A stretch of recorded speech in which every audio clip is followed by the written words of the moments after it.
ఓం శ్రీ గురుభ్యో నమః. అందరికీ నమస్కారం. శ్రీ గురు టీవీ ఆలయ దర్శనికి స్వాగతం. ఈరోజు మనము శ్రీ పద్మావతి అమ్మవారి కార్తీక బ్రహ్మోత్సవాల్లో అశ్వవాహన సేవ విశేషాల గురించి తెలుసుకుందాం.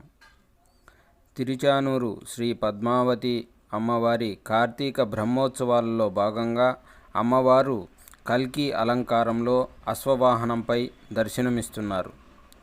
రాత్రి 7 గంటల నుండి అమ్మవారు 4 మాడ వీధుల్లో విహరించి భక్తులకు దర్శన భాగ్యం కల్పిస్తున్నారు. వాహనం ముందు గజరాజులు నడుస్తుండగా భక్తజన బృందాలు చెక్క భజనలు, కోలాటాలతో అమ్మవారిని కీర్తిస్తుండగా మంగళ వాయిద్యాల నడుమ వాహన సేవ కోలాహలంగా జరిగింది. భక్తులు అడుగడుగున కర్పూర హారతలు సమర్పించి అమ్మవారిని దర్శించుకున్నారు.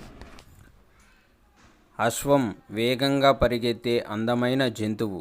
అందుకే ఉపనిషత్తులు ఇంద్రియాలను గుర్రాలుగా అభివర్ణిస్తున్నాయి.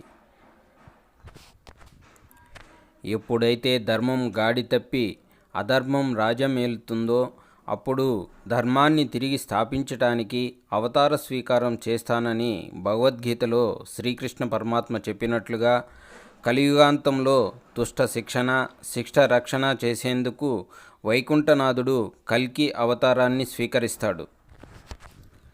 పరమాత్ముడైన శ్రీహరి పట్టపురాణి అలిమేలు మంగ అశ్వవాహనంపై తిరుమాడ వీధుల్లో కల్కి అవతారంలో ఊరేగేటప్పుడు అమ్మవారిని దర్శించుకోవటం వలన దుర్గుణాలు పోయి సద్గుణాలు ప్రాప్తిస్తాయని ఆగమ పండితులు చెబుతున్నారు. అశ్వవాహనంపై ఊరేగే శ్రీ పద్మావతీదేవిని సద్బుద్ధి ప్రసాదించమని వేడుకుంటూ ఓం శ్రీ పద్మావతీదేవియే నమః.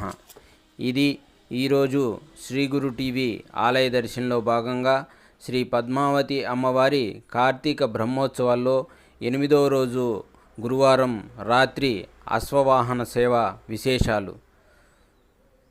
మీరు మన ఛానల్ని మొదటిసారి చూస్తున్నట్లయితే మీకు నచ్చితే లైక్ చేయండి, షేర్ చేయండి, సబ్స్క్రైబ్ చేసుకోండి. అందరికీ నమస్కారం, ధన్యవాదములు.